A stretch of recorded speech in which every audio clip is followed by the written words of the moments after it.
देखिए, आज UP cabinet की अहम बैठक होने जा रही है और कहा जा रहा है कि कई ऐसे अहम प्रस्ताव हैं जिन पर मुहर लग सकती है। जरा एक बार बताइए कि वो कौन-कौन से अहम प्रस्ताव हैं जिन पर मुहर लग सकती है?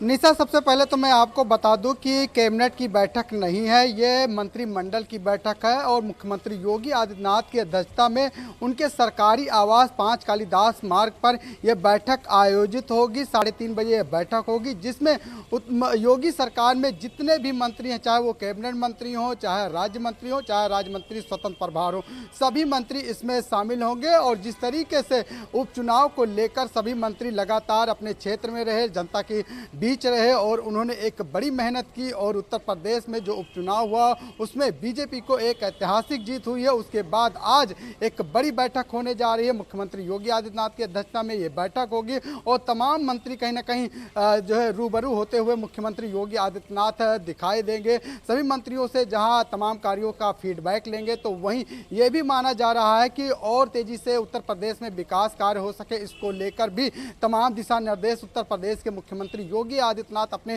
सभी मंत्रियों को देते हुए दिखाई देंगे। क्योंकि जिस तरीके से चुनाव में सभी मंत्रियों की व्यस्तता रही है, जिस तरीके से जो तमाम कार्य चल रहे थे उसमें कहीं ना कहीं मंत्रियों की व्यस्तता रही है, उसको लेकर अब फीडबैक मुख्यमंत्री योगी आदित्यनाथ लेते हुए दिखाई देंगे। और चाहे वो डिप्टी सीएम केशव प्रसाद मौर्य की बात करें, चाहे ब्रजेश पाठक की बात करें, तमाम चाहे कैबिनेट मंत्रियों की बात करें, इसके साथ ही जो राज्य मंत्री हैं, राज्य मंत्री स्वतंत्र प्रभार हैं, उनको भी इस बैठक में बुलाया गया है। और ये माना जा रहा है कि 2027 के विधानसभा चुनाव को लेकर कहीं ना कहीं उत्तर प्रदेश के मुख्यमंत्री एक बार फिर दिशा निर्देश देते हुए दिखाई देंगे। इसके साथ ही जो सरकार की तमाम योजनाएं हैं उनको धरातल पर और तेजी से उतारा जाए, जनता की समस्याओं को सुना जाए, उसका निस्तारण हो सके और जो कमियां रही हैं उन कमियों को कैसे दूर किया जाए, इस पर चर्चा करते हुए आज मंत्रिमंडल में मुख्यमंत्री योगी आदित्यनाथ दिखाई देंगे। जी लालचन, वही बात कर ली जाए। देखिए, जिस तरीके से आपने कहा कि जो चुनाव अभी रिसेंटली खत्म हुए, बाय इलेक्शंस खत्म हुए, उन्हें लेकर फीडबैक लिया जाएगा।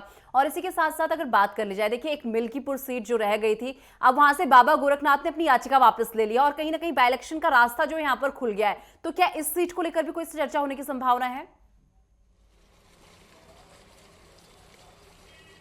देखिए, उसके खुद उत्तर प्रदेश के मुख्यमंत्री योगी आदित्यनाथ प्रभारी हों, ऐसे में वो खुद उस जिम्मेदारियों को निभाते हुए दिखाई दे रहे हैं। चुनाव से पहले और चुनाव के बाद भी लगातार मिल्कीपुर का दौरा करते रहे, अयोध्या का दौरा करते रहे और जनता के बीच संवाद किया और तमाम सौगातें भी देते हुए दिखाई दिए। लेकिन कहीं ना कहीं उत्तर प्रदेश में 10 सीटों पर उपचुनाव होना था, लेकिन 9 सीटों पर ही हुआ। चुनाव आयोग ने ऐलान किया और एक सीट बच गई थी अयोध्या की, क्योंकि मामला कोर्ट में विचाराधीन था। फिलहाल जो बीजेपी के पूर्व विधायक हैं उन्होंने ही ये याचिका डाली थी अवधेश प्रसाद के खिलाफ, जो इस समय मौजूदा सांसद है समाजवादी पार्टी के, और अब उन्होंने उस याचिका को वापस ले लिया। ऐसे में माना जा रहा है कि हमारे साथ कभी भी जुड़ने के लिए चुनाव और की ये तमाम तारीखों का जानकारी ऐलान हमारे चुनाव दर्शकों आयोग तक यहाँ पर पहुंचाने कर के लिए सकता बहुत है। शुक्रिया लालचन।